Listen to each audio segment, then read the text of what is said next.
આપણે આ વિડીયોની અંદર MMY યોજના મુખ્યમંત્રી માતૃશક્તિ યોજનામાં તમે જ્યારે મેન્યુઅલી વિતરણ કર્યું હોય, મેન્યુઅલી વિતરણ ક્યારે કર્યું હોય કે 3 વસ્તુ તુવેર દાળ, ચણા અને તેલ, આ 3 વસ્તુ છે એ જ્યારે 3 વસ્તુમાંથી એક વસ્તુ કોઈ પણ ન આવી હોય ત્યારે આપણે મેન્યુઅલી વિતરણ કરવાનું હોય છે. અને આ મેન્યુઅલી વિતરણ પૂરું તમે કરી દીધું હોય કોઈ પણ 2 વસ્તુ આપીને, પછી 4 મહિના પછી 3 વસ્તુ આવી તો તમારે આ જે મેન્યુઅલી વિતરણ કર્યું છે એ વિતરણ અધૂરું વિતરણ ગણાય, કારણ કે એક વસ્તુ આપણે લાભાર્થીને નથી આપી. તો હવે 4 મહિના પછી 3 વસ્તુ આવે તો આ અધૂરું મેન્યુઅલી વિતરણ કઈ રીતે પૂરું કરવું એ અંગે આપણે આજે આ વિડીયોની અંદર જોવાનું છે. કે અને અધૂરું મેન્યુઅલી વિતરણ, જો તમે અધૂરું મેન્યુઅલી વિતરણ ખોલશો તો તમે જે 2 વસ્તુ આપી દીધી છે એ આપી દીધેલી છે એવું બતાવશે, અને જે વસ્તુ બાકી હશે તે બાકીમાં બતાવશે. તો આ બાકી છે એને ટીક કરી અને તારીખ નાખી અને એની એન્ટ્રી કરવાની છે. તો આ અધૂરું મેન્યુઅલી વિતરણ કઈ રીતે પૂરું કરવાનું છે, કયા ઓપ્શનમાં જવાનું છે તે તમને સમજાવી દો. ચાલો આપણે તો સૌપ્રથમ MMY લોગિન કરી અને તમને સમજાવી દો. સૌપ્રથમ તો તમારે MMY એપ્લિકેશન ખોલવાની છે અને જે તમને આ હોમ પેજ જોવા મળે છે એમાં તમારે પહેલું જ ઓપ્શન જોવા મળી રહ્યું છે લોગિન, તેમાં જવાનું છે. એમાં પણ 2 લોગિન છે, ઓફિસ લોગિન અને કાર્યકર લોગિન. તમારે તમારા કેન્દ્રનું લોગિન કરવાનું છે નંબર નાખીને. લોગિન કરશો એટલે તમને આવું પેજ જોવા મળશે. એમાં તમારે એ ઓપ્શનમાં જવાનું છે કે અગાઉ તમારે અધૂરો સ્ટોક આવ્યો હોય ત્યારે તમે મેન્યુઅલી વિતરણ કર્યું હોય તો એમાં એ મેન્યુઅલી અધૂરું વિતરણ છે પૂરું કરવા માટે તમારે આ ઓપ્શનમાં જવાનું છે. જો એ લખેલું છે કે મેન્યુઅલ બાકી રહેલ રાશનની વહેંચણી, દાખલા તરીકે 2 મહિના પહેલા તમારે માત્ર 2 જ વસ્તુ આવી હોય કે તેલ અને ચણા આવ્યા હોય અને દાળ ન આવી હોય તો એ વખતે તમે ખાલી 2 જ વસ્તુ વિતરણમાં દર્શાવ્યું હોય. હવે અત્યારે તમારે જથ્થો આવી ગયો છે પૂરેપૂરો, તો મેન્યુઅલ પહેલાનું જે દેવાનું બાકી છે એ પહેલા જ દેવાનું છે. તો આ છેલ્લા ઓપ્શનમાં જવાનું છે. એ ઓપ્શનમાં જશો એટલે તમને આવું જોવા મળશે. અહીંયા તમારે કેન્દ્રનું નામ જોવા મળશે અને કયા મહિનાનું મેન્યુઅલી બાકી છે એ પણ બતાવશે. જો જે મહિનાનું બાકી હોય એ બતાવે. સપ્ટેમ્બર ને ઓક્ટોબરનું બાકી છે તો એ મહિનો, દાખલા તરીકે આપણે સપ્ટેમ્બર ખોલવાનું છે. હવે સપ્ટેમ્બર મહિનો સિલેક્ટ કર્યા બાદ શોધો બટનમાં જવાનું છે એટલે તમને અહીંયા 3 લાભાર્થી બતાવે છે. હવે જો આ 3 લાભાર્થી બતાવે છે એમાં તમે સપ્ટેમ્બર મહિનામાં આ 2 વસ્તુ આપી દીધી છે. જો ચણા અને તેલ આપી દીધું છે એટલે અહીં ટીક માર્ક આછું બતાવે છે. પણ એ વખતે તુવેર દાળ નહોતી આવી એટલા માટે તુવેર દાળ નહોતી આપી.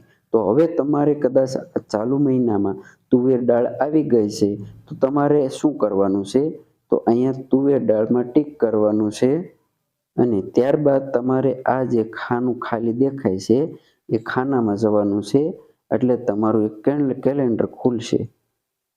જો આવું કેલેન્ડર ખુલે એટલે શું કરવાનું છે કે તમારે જે મહિનામાં આવી હોય દાળ એ મહિનામાં તમારે સિલેક્ટ કરવાનું છે. દાખલા તરીકે 2024 અને જાન્યુઆરી મહિનો અને 1 તારીખે આવી હતી તો 1 તારીખ સિલેક્ટ કરી અને ત્યારબાદ છે તમારે અહીંયા વહેંચણીમાં જવાનું છે.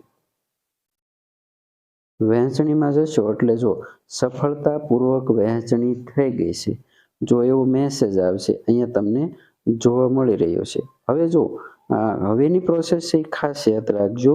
એનું કારણ છે કે હવે જો તમે અહીંયા ઓકે આપી દીધું, ચાલો 3 લાભાર્થી હતા તો એમાં એકનું વિતરણ થઈ ગયું છે એટલે તમને અહીંયા હવે 2 બતાવે છે.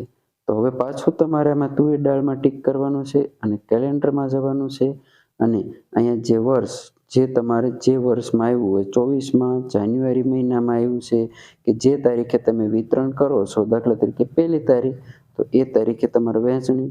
જો આવો મેસેજ આવે તો તમારે શું કરવાનું છે, જો આવો ઓપ્શન આવશે કે કૃપા કરીને કોઈ પણ એક કોમોડિટી સિલેક્ટ કરો, ત્યારે તમારે અહીંયા ઓકે આપી દેવાનું છે. પહેલાં અહીં ઓકે આપી દેવાનું છે. અને પછી ઓકે આપશો એટલે આવું આવશે. પછી તમારે ફરી વખત આ શોધો બટનમાં જવાનું છે. આવી રીતે ફરી વખત ગયા પછી અહીંયા તમારે તુવેર દાળમાં ટીક કરવાનું છે અને ત્યારબાદ અહીં તારીખ સિલેક્ટ કરવાની છે અને વહેંચણીમાં જવાનું છે. જો થઈ ગયું વહેંચણી, હવે પાછું તમે ફરી વખત હજી એકવાર તમે ફરી વખત જો 2 લાભાર્થીનું વિતરણ થઈ ગયું છે.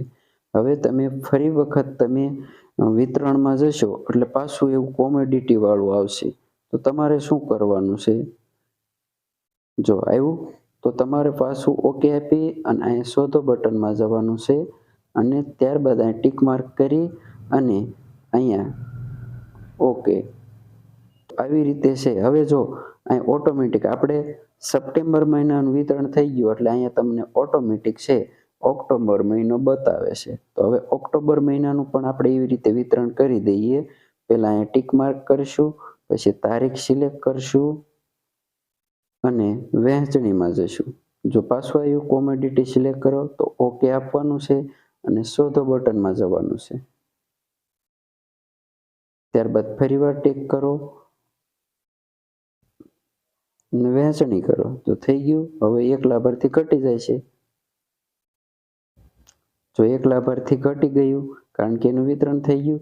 ફરીવાર અગાઉથી જ શોધો બટનમાં ક્લિક કરી દો. તુવેર દાળ તારીખ સિલેક્ટ કરો, વહેંચણીમાં જાઓ. ફરી વખત અગાઉ શોધો બટનમાં જાઓ, ટીક માર્ક કરો, તારીખ સિલેક્ટ કરો અને વહેંચણીમાં જાઓ.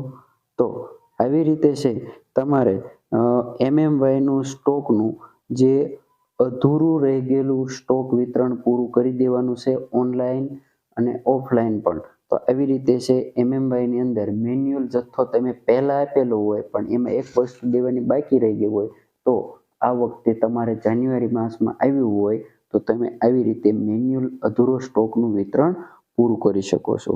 આપના કેન્દ્રનું નામ કોમેન્ટ જરૂર કરશો અને સબસ્ક્રાઇબ કરવાનું બાકી હોય તો જરૂર સબસ્ક્રાઇબ કરશો. Thank you.